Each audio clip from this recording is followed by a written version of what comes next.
बिस्मिल्लाहिर्रहमानिर्रहीम। बिस्मिल्लाहिर्रहमानिर्रहीम। अल्हम्दुलिल्लाहिल्लज़ी जअलना मिनल मुतमस्सिकीना बिल क़ुरआनिल अज़ीम। सुम्मा सलातु वस्सलामु अला क़ाइदिल मुस्तज़फ़ीन मौलाना व मौलल कौनैन व जद्दिल हसनैन व महबूबे रब्बे सकलैन अबिल क़ासिम मुहम्मद व अला अहल बैतिहि तय्यबीन ताहिरीन अल मासूमीन सियमा बक़ियतिल्लाहि फिल अर्ज़ि।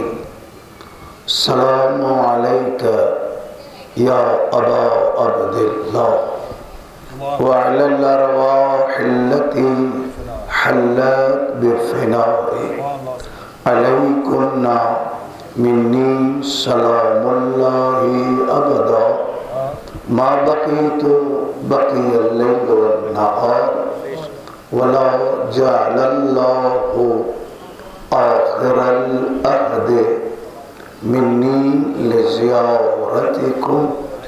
अस्सलामु अलल हुसैन व अला अली इब्नुल हुसैन व अला औलादिहिल हुसैन व अला अस्हाबिहिल हुसैन। अल्लाहुम्मा लअना अव्वल ज़ालिमिन ज़लमा हक़ मुहम्मद व आले मुहम्मद व आखिर ताबिअन लहू अला ज़ालिम व मुनकिर फ़ज़ाइलिहि व मनाक़िबिहिम व गासिब हुकूक़िहिम मिनल आन इला क़ियामि यौमिद्दीन। अम्मा बादो क़ाल मौलाना अली इब्नुल हुसैन ज़ैनुल आबिदीन अलैहिस्सलातु वस्सलाम। अल्लाहुम्मा सल्लि अला मुहम्मदिन व आलिहि व बल्लिग़ ईमानी बिअकमलिल ईमान वजअल यकीनी अफ़ज़लल यकीन वंतहू बिन्नियती इला अहसनिल नियत व बिअमली इला अहसनिल अअमाल। अल्लाहुम्मा वफ़्फ़िर बिल्लुत्फ़िक नियती वस्सह बिमा इंदक यकीनी वस्तस्लिह बिक़ुदरतिक मा फसद मिन्नी। सलावत पढ़ो बावाज़े बुलंद।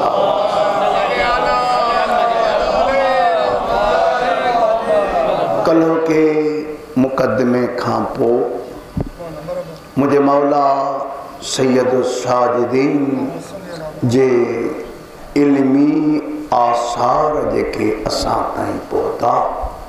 मां कल्ह अर्ज़ कयो कि असां वटि हिन इमाम ते जेतिरी गुफ़्तगू थियणु घुरिजे कान थी ऐं इहो ई सबबु आहे जो सैयदुस साजिदीन जी रवश ऐं तरीक़ेकार जे बयान न करण जे करे असां वटि अज़ादारियूं हीअ अज़ीम इबादत जंहिंजो उसूल सां बि ताल्लुक़ आहे त फ़ुरू सां बि ताल्लुक़ आहे हीअ ख़ुराफ़ात जे नज़र थी वई।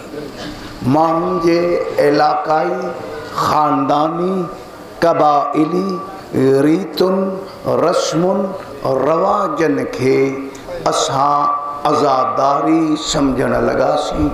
पोइ एॾा पाव ऐं एॾो इन मैदान ते के धाड़ो लगो जो असा उहे जायूं जिथा हिन इमाम जो पैगाम नशर थियण घुर्जे, असा उन्हनि खे पंहिंजे ख़ानदान जी मीरास सम्झण लॻासीं। तवजो कजो, मुक़दमे खां पोइ मां बास में वार थियां कि भई हे शीदनि जो पेड़ा, भई ये पेड़ो इमाम जो आ, शीदी मुतवली हिन, तव्हां वारिस थोड़े हो, वारिस त महदी आ। हे त तूं शुक्र अदा कर जो तोखे संभाल जे लाइ इंतखाब कयो वियो आहे।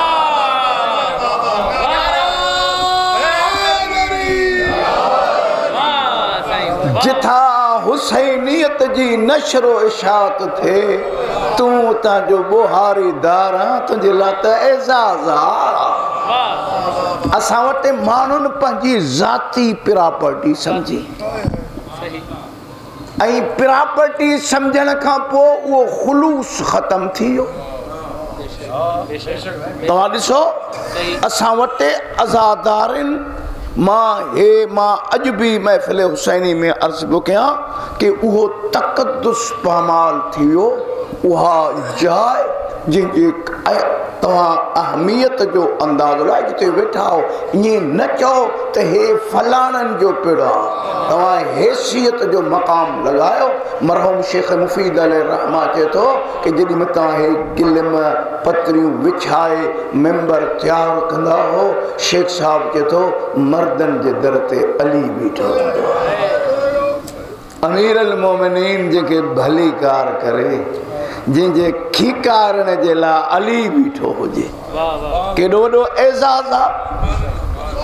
वरी ईमान हिते 14 था अचनि। इहो ईमान इन रुख जे तरफ़ मुतवजो थो करे त हिन मजलिसुनि में वेहजे कीअं, अली जे साम्हूं वेहजे कीअं, हसनैन जे साम्हूं वेहजे कीअं। हे मजलिसूं हिकु वर्कशॉप आहे जिथे इंसान खे ठाहियो वेंदो आहे। इंसान साज़ी जी फैक्ट्री आहे हुसैन जी मजलिस, जिथे नंढ वॾे जी शनास,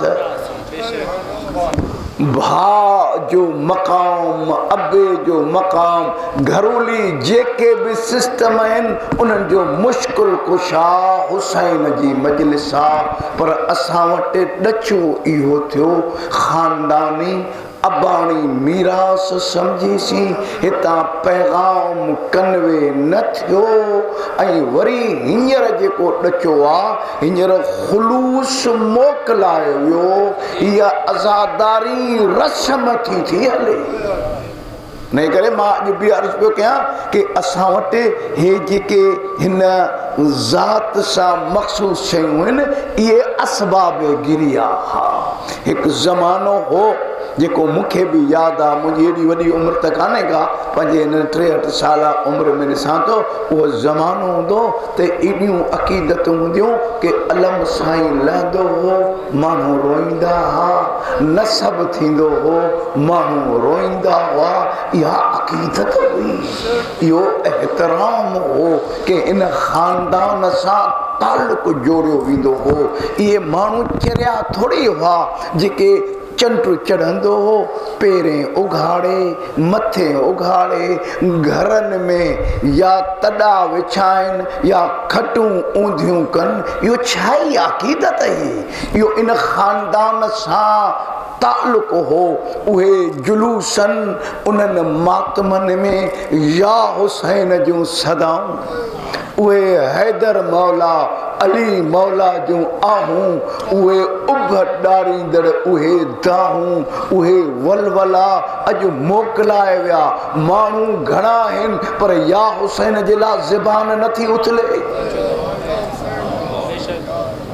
उसा गॾु आयो या न? ईअं आहे या न? एहतराम अॻ में शबीर जे न्याज़ खे सवाब शफ़ा सम्झी खायो वेंदो हो।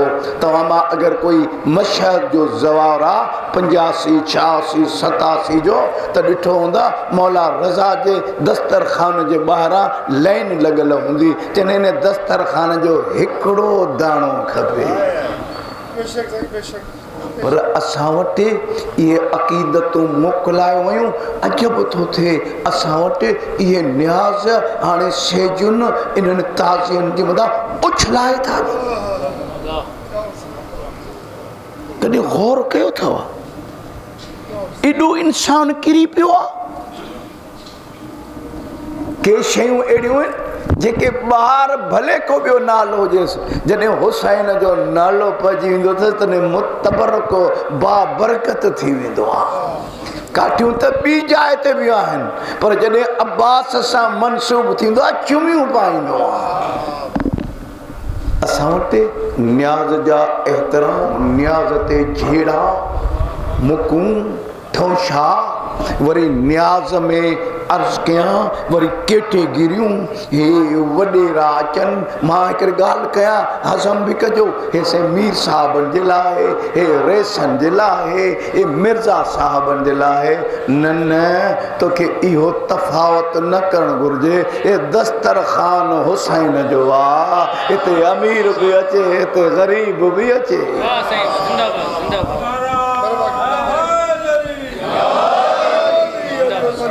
अज़ीज़ो इन्हनि शइ हे अहल बैत जी मुक़द्दस अमानत आहे जेकी तव्हांजी ज़िमेदारी आहे। इन अमानत खे बासलामत नए नस्ल ताईं मुंतक़िल करो। तव्हांखे यादि आहे मां गुज़िरियल साल हिते चयो हो त पंहिंजे मंजलिसुनि में पंहिंजे नंढनि ॿारनि खे बि वठी अचो। असां वटि थींदो छा आहे की पीउ पुट खे ख़र्ची ॾेई ईंदो आहे, वे यार हुते तंग थो करे, बोलाटियूं थो खाए, हेॾे थो करे, डिस्टर्ब। हुनखे इहा पीउ खे इहा सम्झ न आहे। वठी अचांसि शबीर जे दस्तरखान ते वेहण जो आदी थिए ताकी ज़िंदगी जी ख़ैरात हुसैन खां वठे। इहे शयूं असां वटि तक़द्दुस मोकिलाए पियो वञे। खुदा रा इन जी हिफ़ाज़त कयो।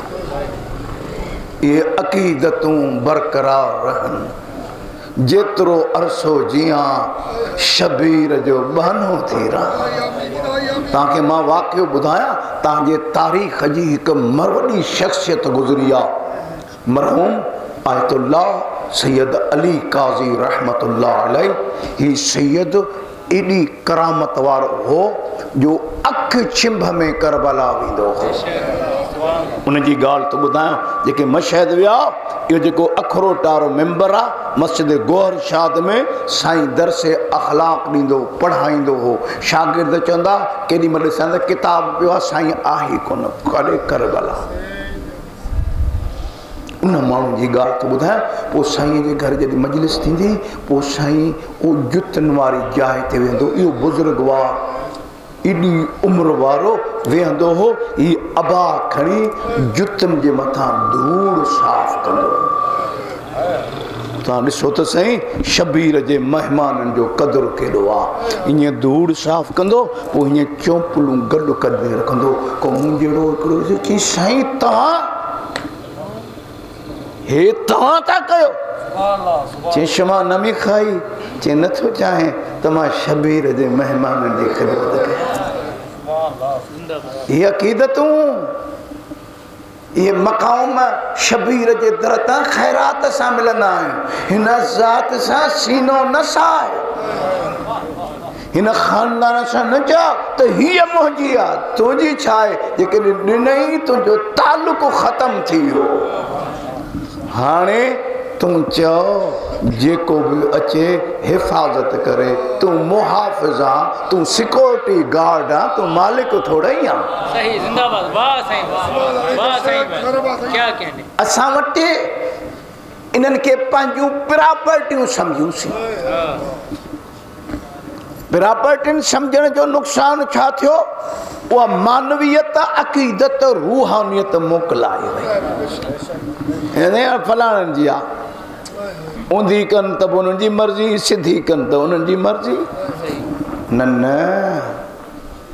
तूं चओ मां नौकर आहियां हिन जे करीमी आहे जो मूंखे इंतखाब कयो अथई हिते बुहारी जे लाइ छा अक़ीदत जो अंदाज़ो तव्हांखे मां अञा हिकिड़ो ॿियो वाक़ियो थो ॿुधायां मरहूम इमाम ख़ुमैनी रहमतुल्लाह अलैह साईं जेसी ताईं नजफ़ में हो हर रोज़ रात जो 9 बजे मुझे मौला जे हरम में ज़ियारत जामे कबीरा पढ़ंदो माण्हू टाइम सेट कंदा त 9 थिया आहिनि मां चवंदो आहियां हुसैन जे मजलिस में 2 क़िस्मनि जा न्याज़ हलंदा आहिनि हिकु न्याज़ जेको चांवर मानी बिस्कुट भुॻड़नि जी शिकिल में ईंदो आहे इनखे बि शफ़ा सम्झो ये ला इलाज बीमारनि जो इलाज अथव यकीन ॼाणो पक सम्झो जॾहिं न्याज़ खाओ इहो इरादो करे खाओ त ही शफ़ा जॾहिं हर माण्हू इनखे शफ़ा सम्झी खाईंदो त पोइ न्याज़ ते जहिड़ा न थींदा पोइ न्याज़ ते विढ़ंदा न न्याज़ ते तालकात न हलंदा ऐं मुंहिंजो माण्हू आहे पहिरियों हिन खे ॾे न न तूं नौकर आहे तुंहिंजी का हैसियत कान्हे का हिकिड़ो न्याज़ इहो इन सूरत में हलंदो असां वटि ज़मानो हूंदो कंहिं ज़माने में माण्हू ॾारे जो भत करे न्याज़ हलाईंदा कणिक जो ॾारो कराईंदा अजब इश्क हूंदा अजब अक़ीदत हूंदी हुई इहो माण्हू जी अक़ीदत आहे सभु कुझु करे सघे थो मगर हुनजो अंदाज़ अहिड़ो आहे त मां शबीर जी नौकरी हीअं कयां तव्हांखे यादि आहे मुहर्रम में मां ॾिठो आशूर में हे मायूं कुराड़ी मायूं हे अन्न के ऐं चणनि खे गॾु उॿारे इहे माण्हुनि खे न्याज़ इहे छा हो कॾहिं असां इन्हनि ते तवजो कोन कयोसीं त इहे अक़ीदत जूं इंतिहा हुयूं हाणे असां वटि बिरयानियूं कोरमा अलाए छा छा पियो थो थिए वरी इलाइक़े हर शइ न्याज़ में थींदी जैसे मुहर्रम में मछली नहीं खानी है मछलीअ जो कहिड़ो ॾोहो आहे मां डिग रोड में गुफ़्तगू पियो कयां मूंखे हिकिड़े चयो आहे साहब आप हाथ हल्का रखें मां मसइलो आहे कि हे हर शइ ते बुरोस्ट थियनि रोस्ट थियनि कबाब थियनि सभु थिए चई मुहर्रम में साहब मछली नहीं चलेगी भाई छो हर एक माण्हू पंहिंजी पंहिंजी सोच खे कार फरमा सम्झो ईअं कोन्हे को न्याज़ त न्याज़ आहे हुसैन जो न्याज़ हुजे पोइ छा हुजे पाण में एहसास पैदा कयो पंहिंजी तरफ़ां हथ चुरांद न कयो पंहिंजी तरफ़ां हिननि अक़ीदतुनि में का फेर फार असांजी हैसियत ई कान्हे का शइ कान्हे का असां उन माईअ वांगुरु हूं जेकी यूसुफ खे ख़रीद करण जे लाइ सुट जो वेढ़ो ॻोटो खणी पई वञे हिकिड़े माण्हूअ चयो त अज़ीज़ मिस्र जी सॼी मिल्कियत ख़तम थी वई आहे अञा कोन थो तुरे तुंहिंजो इहो ॻोटो चई उहा मूंखे बि ख़बर आहे पर पंहिंजो नालो यूसुफ जे ख़रीदारनि में लिखायां थो असां मां जेको कुझु थिए असांजी हैसियत न आहे नालो हुसैन जे नौकरनि में लिखाइण जे लाइ इहा हैसियत आहे हिकु न्याज़ इहो ॿियो न्याज़ बास में वार थिया मूंखे तव्हां सां घणियूं ॻाल्हियूं करणियूं आहिनि के ऐं ॿियो न्याज़ उहो हैसियत मुताबिक़ मिलंदो आहे मुंहिंजी ॻाल्हि खे सम्झण जे लाइ वरी वाक़ियो ॿुधायां हिकिड़ो हमराह आयो मुंहिंजे मौला हुसैन वटि चयो हुसैन मूंखे ख़ैरात ॾे मौला चयसि ईअं कोन ॾींदोमांइ सवाल कंदोमांइ हेरा बि चए थो अॼु अली जी पुट जी सखा जो निरालो अंदाज़ अथव वेठो चई हक़ ऐं बातिल में केतिरो फ़र्क़ु आहे हे यकीन ऐं शक में केतिरो फ़र्क़ु आहे इहे सवाल जवाब करे जॾहिं सभिनी जा पंहिंजी हैसियत मुताबिक़ जवाब ॾिनई हाँ इमाम हुनखे ॾिनो चई मौला ईअं बि ॾेई पियो सघे अॼु पघराए छॾियो अथई चई अता क़द्र मारिफ़त मां हुसैन ओतिरो ॾींदो आहियां जेतिरी मारिफ़त पाण खे एतिरो मथे कर जो शबीर खां ख़ैरात वठ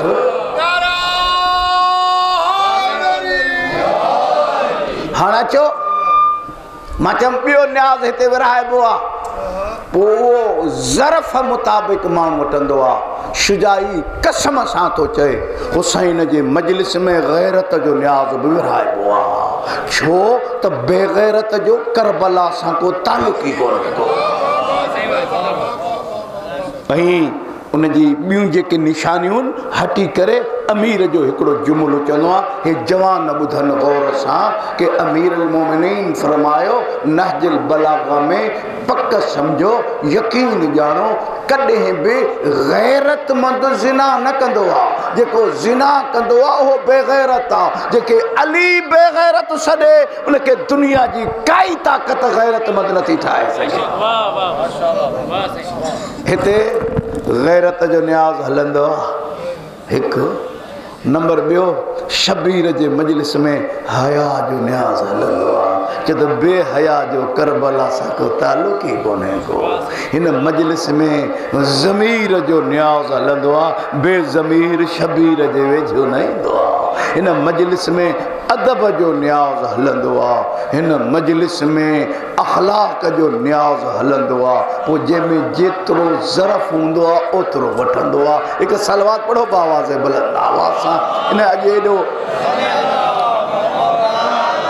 मुक़दमो वॾो थी वियो मां चवां थो पंहिंजी ॻाल्हि ते मुंहिंजे मौला इमाम सजाद अलैहिस्सलातु वस्सलाम इमामत जे हवाले सां वाहिद इमाम आहे जंहिंजे इमामत जो दौर ॾुखे में ॾुखियो दौर इमामत जे 250 साल अरसे में कंहिं इमाम जो एॾो ॾुखियो दौर अंदाज़ो लायो 35 सालनि में सैयद न जमात जी नमाज़ पढ़ाए पियो सघे न बाबे जी ईअं मजलिस कराए पियो सघे तव्हां ख़बर आहे पोइ इमाम रुख कहिड़ा अख़्तियार कया इमाम बाबे जी यादि खे ताज़ा करण जे लाइ आशूरा खे ज़िंदा करण जे लाइ इमाम दुआ जो मोर्चो खोलियो इमाम जे आसारनि मां अॼु जंहिं दुआ जे तरफ़ इशारो कयो आहे उन जे तरफ़ इशारो अलाह करे कि मां अॼु ऐं सुभाणे जी मजलिस में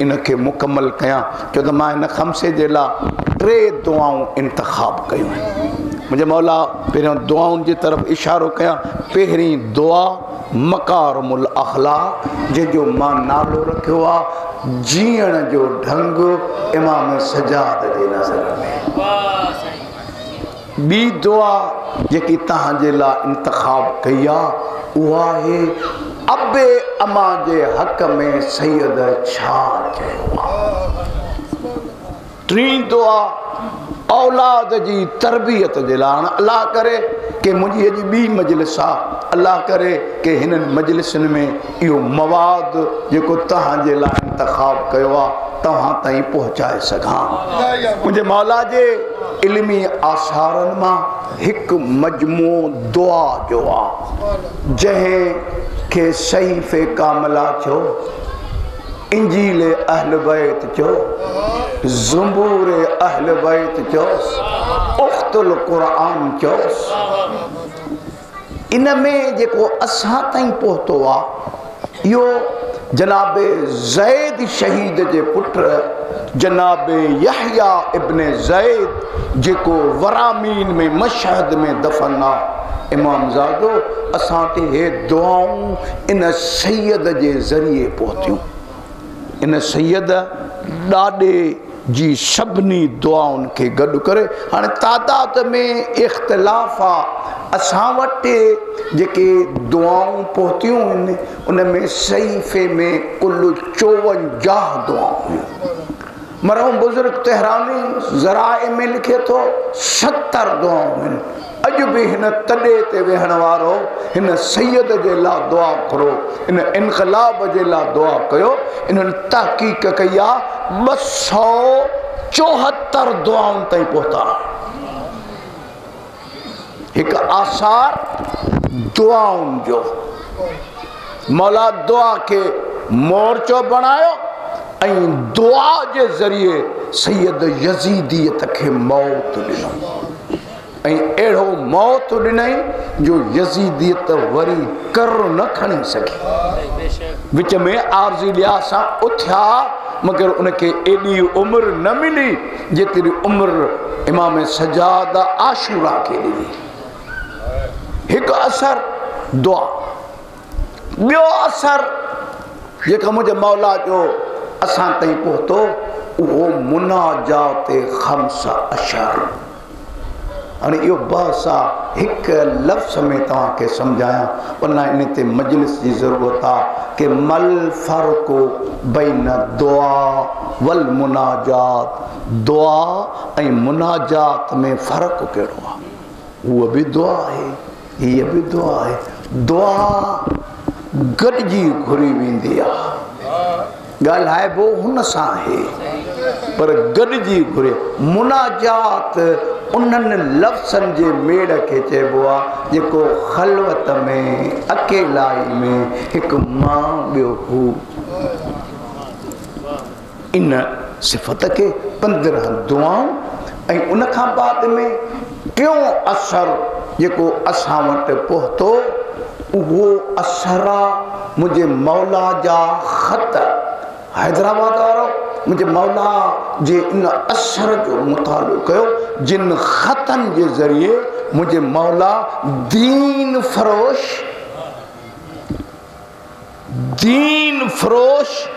मुल्ले जे चेहरे तां सैयद निकाब हटायो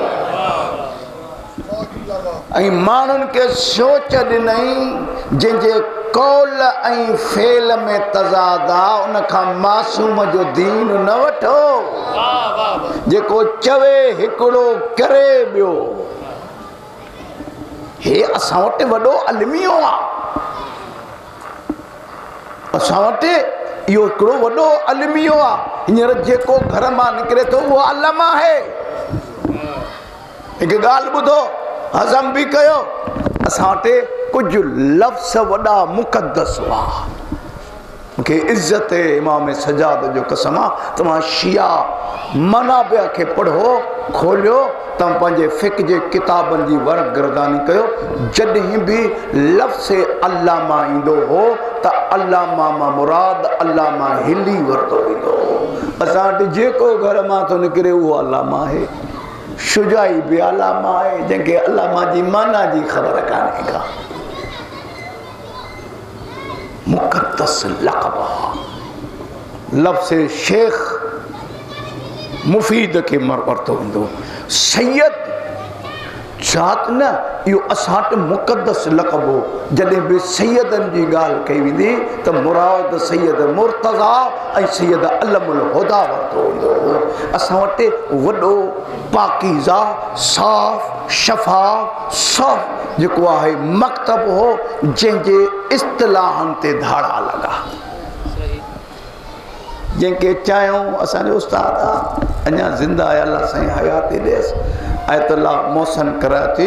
पोइ उहो चवंदो हो चई ख़ुदा रहम कोन्हे ना हिंदी वारा, चई इहे जेके बरसगीर में रहनि था अलाह इन्हनि ते रहम करे। नालो हेतिरो हूंदो आहे, लक़ब हेतिरा हूंदा आहिनि।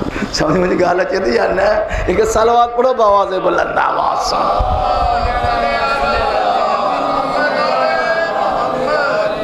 असरनि मां उहे ख़त जंहिंमें उन्हनि सौदागरनि जे चेहरनि तां सैयद निकाब हटाया जेके चंद टकनि जे करे अल्लाह जे कानून में तरमीम करण लॻा।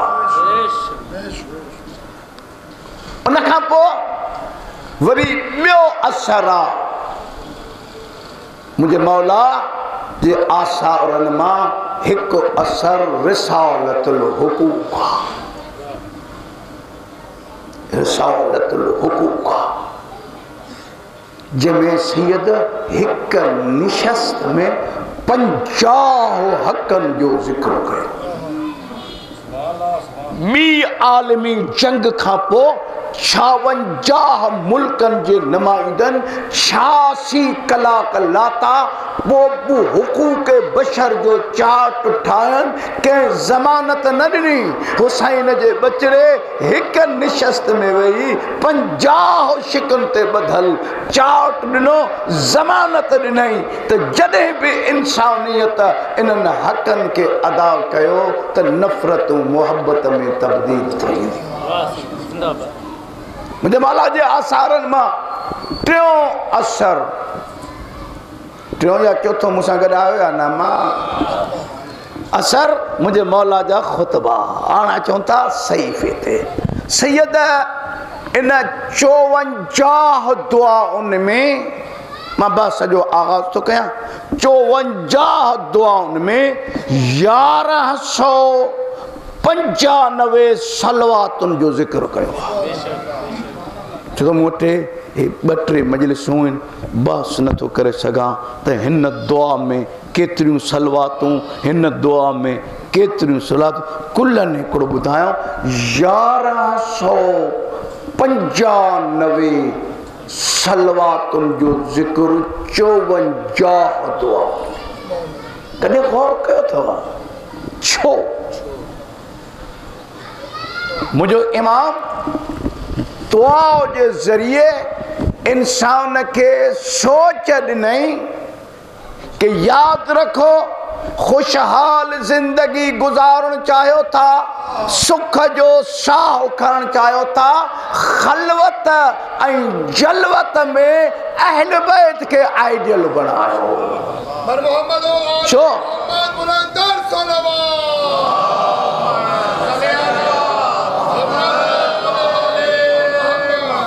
याद रखो हिन खानदान का जेतिरो परे वेंदो इमाम सादिक जो जुमला लिकुल्ले शै असासुन असासुल इस्लाम हुब्बुल अहल बैत हर शै जो बुनियाद आहे इस्लाम जो बुनियाद असां 14 जी मोहब्बत आहे। इन जे करे इमाम हादी बि चयो नी कफुल वरा सलाम उन्हनि सैयदनि ते जेके इंसानियत जी पनाहगाह आहिनि ऐं तव्हां सम्झो था पनाहगाह जी तॾहिं ज़रूरत पवंदी आहे जॾहिं ख़तरा हुजनि। अहल बैत पनाहगाह आहे। मुंहिंजे मौला जी उन्हनि दुआउनि मां के ॿिया रुख आहिनि ऐं इहे दुआ जा मौज़ूआती बयानु कयां तौहीद बि दुआ में बयानु कयईं अल्लाह जी अदालत जो भी जिक्र कई नबूअत खातमियत इमामत एक दुआ है जेकी मखसूस इमामत ऐं विलायत ते बथल आहे। उसूल फुरू इमाम इन दुआउनि में बयानु कयो रहणी कहाणी जा उसूल इमाम बयान कया। हाणे मूंसां गॾु आयो इन दुआ जो हिकिड़ो बंदि मुकमल कयां ताकि तव्हां गौर कयो। ॾिसां थो तशरीह जो वक़्तु आहे त इशारो कयां थो वरना इहे तर्जुमो ई तव्हां गौर सां ॿुधो त इन में पैगाम आहे। ॾिसो हिन दुआ जे इब्तिदा में इंसान जे ज़िंदगी जा बुनियादी 4 उसूल थो इमाम बयानु करे कामिल तॾहिं थींदे। हाणे दुआ खे ॾिसो मां हुन जो तर्जुमो थो कयां इन बंद जो हिकु तव्हां सलवात पढ़ो बावाज़ बुलंद आवाज़ सां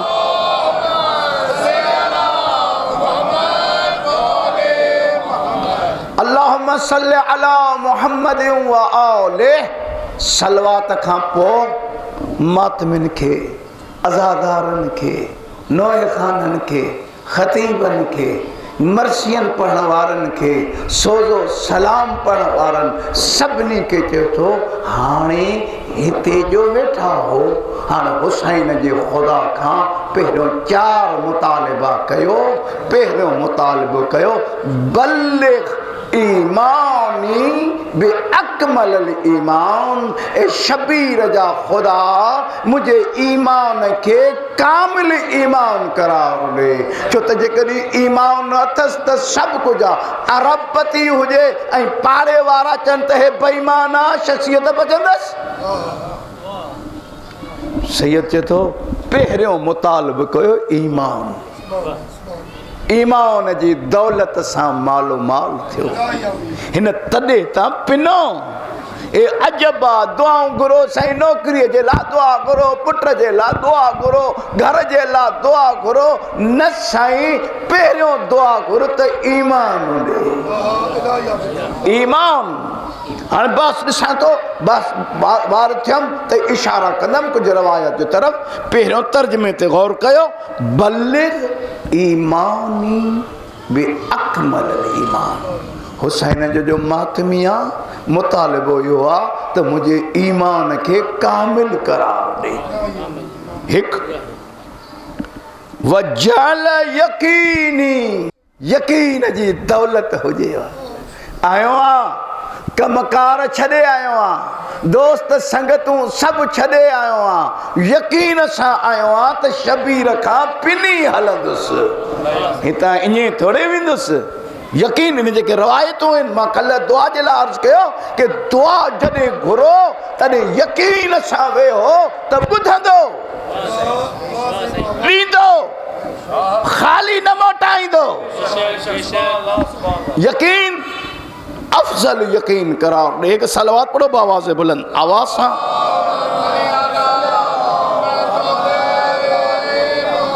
वंतहू बिनियती इला अहसन निया खुदा शबीर जे सदके मुंहिंजी नियत खे अहसन भली नियत करार ठीकु आहे जॾहिं पहिरियों बुनियाद मज़बूत थियो पहिरियों पिलर ईमान ॿियो पिलर यकीन टियों पिलर नियत चौथों पिलर बे अमली इला अहसनल आमाल मुझे अमल के भलो अमल करा ऐसी तई सिर्फ ना हाणे इमाम वरी मातमीअ के समझाए तो वरी हिन दरवाज़ो ये दुआ घुरण खां पोइ वरी हाणे हिन सॾेस हिकु तव्हां सलवात पढ़ो आवाज़ बुलंद सां बोर त कोन था थियो अजब एक सलवात पढ़ो आवाज़ बुलंद आवाज़ सां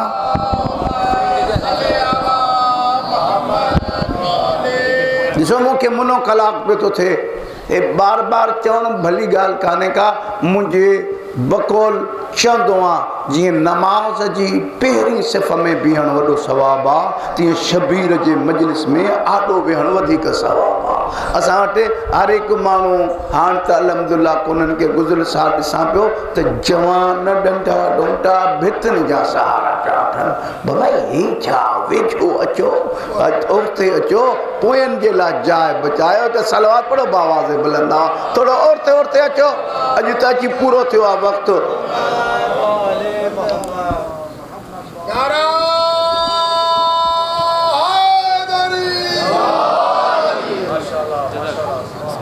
हाँ ॾिसो ये चार मुतालिबा थिया तवजो कजो मूं तवजो कजे मजलिस के ख़त्म पियो थो कयां मौला फरमाए तो हाणे वरी हीअं बाॾा अल्लाहुम्मा वफ़िर बिलुत्फ़िका बिनियती ओ मुंहिंजा करीम पंहिंजे ख़ासि बाज इनायत लुत्फ़ सां मुंहिंजी नियत खे ख़ालिस कर मतां ॾेखार रिया जे हवाले थी वञे हाँ कॾहिं कॾहिं ईअं थींदो आहे कमु थी वेंदो आहे पर मिलंदो कुझु ई कोन को यारी मल्हाइण जे लाइ थो अचे को तालुकात जे लाइ थो अचे कॾहिं कॾहिं हुसैन जे लाइ बि अची ॾिसो हाँ वफ़िर बिलुत्फ़ हाणे मां मूं वटि को सघ कान्हे का सही अचे थो हीअं चयो हाणे पंहिंजे लुत्फ़ पंहिंजी बाज सां मुंहिंजी नियत खे ख़ालिस करा ताकि रिया जो मर्ज़ न लॻेसि ॾेखा जी बीमारी न अचेसि वफ़िर बिलुत्फ़ सलवात पढ़ो आवाज़ बुलंद आवाज़ सां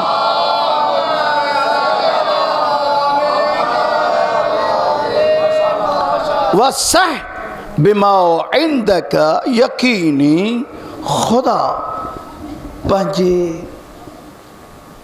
खास रहमत सां मुझे यकीन के भी मजबूत कर, मता लुडी न वञा, मता ज़माने जी का हवा हेॾे हेॾे न करे सके। सिर्फ़ ऐसी ताईं न, हाणे इन बंद खे रुगो अॼु मुकम्मल थो कयां, मां तशरीका कोन थो कयां। हिकु सलवात पढ़ो बावाज़ बुलंद आवाज़ सां।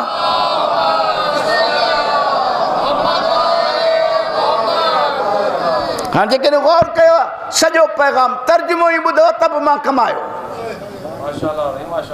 सिर्फ़ एतिरो सम्झो, फरमायो वस्तस्लिह बिक़ुदरतिक मा फसद मिन्नी।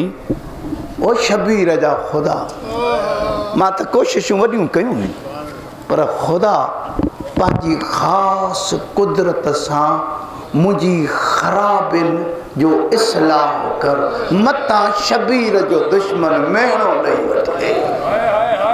मातमी कंहिंजो आ करें छा थो, आज़ादार कंहिंजो आ चवें छा थो, महिमान कंहिंजो आ तॾे ते करें छा थो।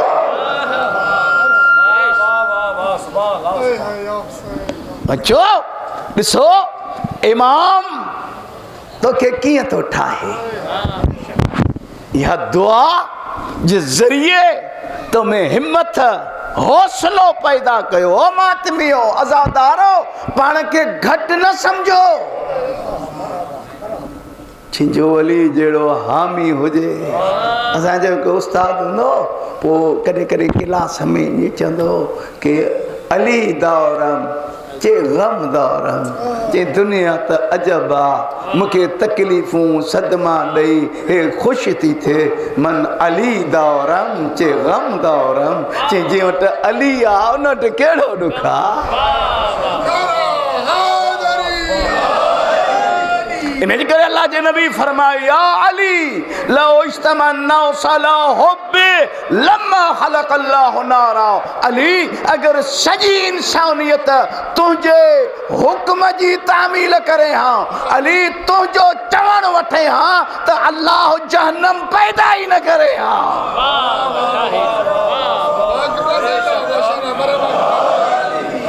जहन्नम आहे अली जे नाफरमाननि जे लाइ।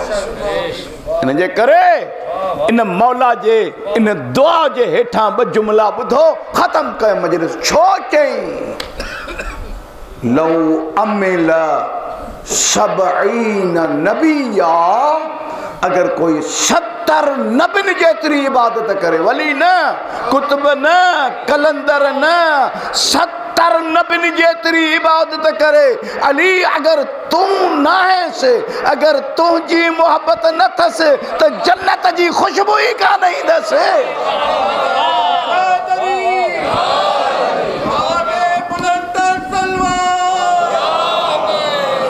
हिन कौम खे ॾटा ॾिना विया, पूजियूं ॾिनियूं वयूं कि मातम थो कयां त जन्नत मिले, न्यास थो कयां त जन्नत मिले। छो एॾो किरी पियो आहे? हुसैन सां वापार करण जे लाइ आयो आहे। हुसैन चइबो उनखे आहे जंहिंजा नौकर जन्नत विकिणंदा आहिनि।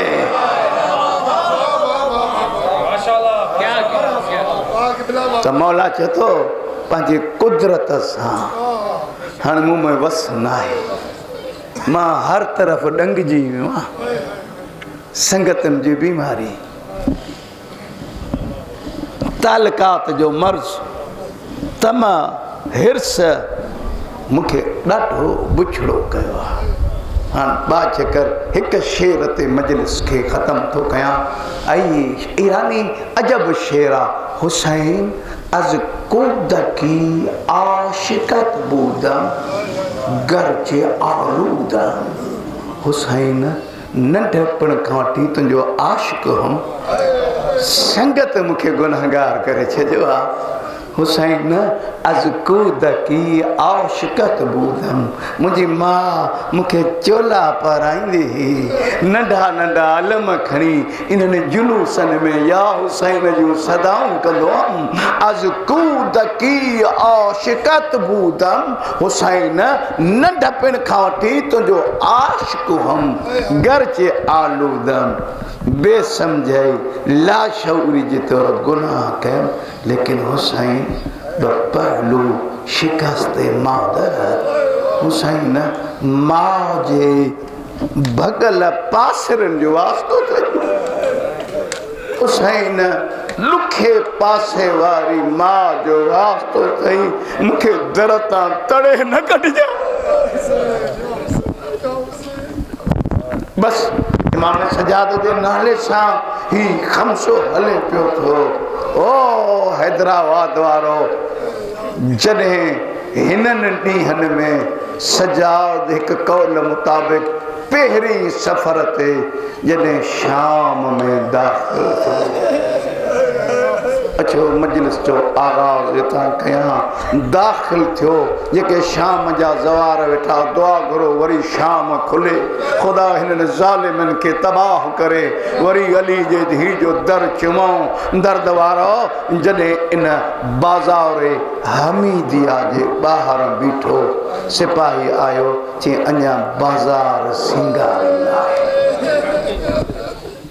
साईं असांखे उस्ताद चवंदा हा त कॾहिं बि हिननि मोमिननि जे साम्हूं इहा बाज़ार न पढ़ंदा कयो कि हिन जे अंदरि हो छा इहा बाज़ार एॾी ॾुखी बाज़ार हुई रुगो ॿ जुमला ॿुधो मां मजलिस आगाज़ कयां मसाइब जो एॾी ॾुखी बाज़ार हुई जो सजाद जहिड़ो बुर्दबार इमाम जंहिं बाबे खे कुसंदो ॾिठो अकबर खे खून में ॿुॾल ॾिठई कासिम जा टुकड़ा ॾिठई अब्बास जा बाज़ू ॾिठई इन बाज़ार में अलाए छा ॾिठई रड़ करे चए थो या लैतनी काश मुखे मां न ॼणे हा मां मरी वञा इन बाज़ार में न जा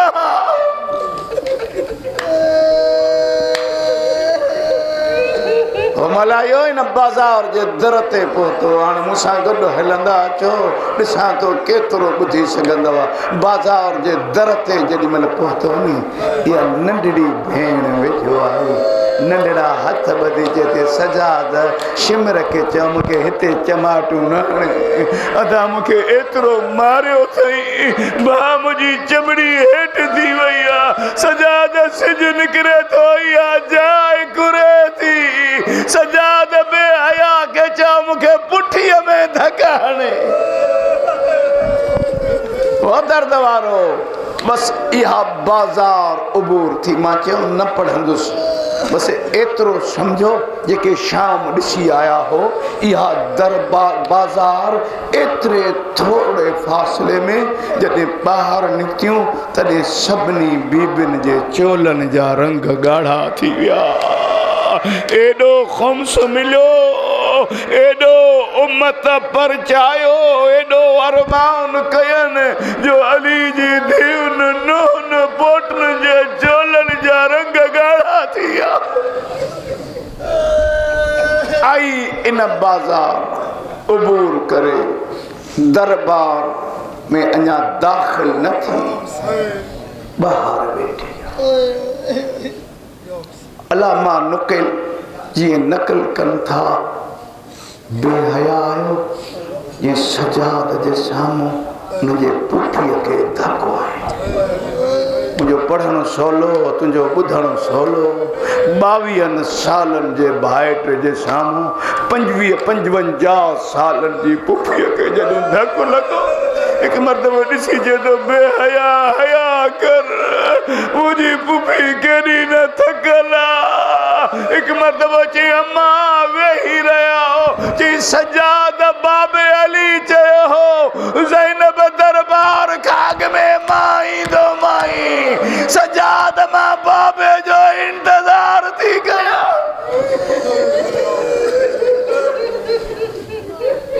आई उन दरबार में जिथे अचण जे लायक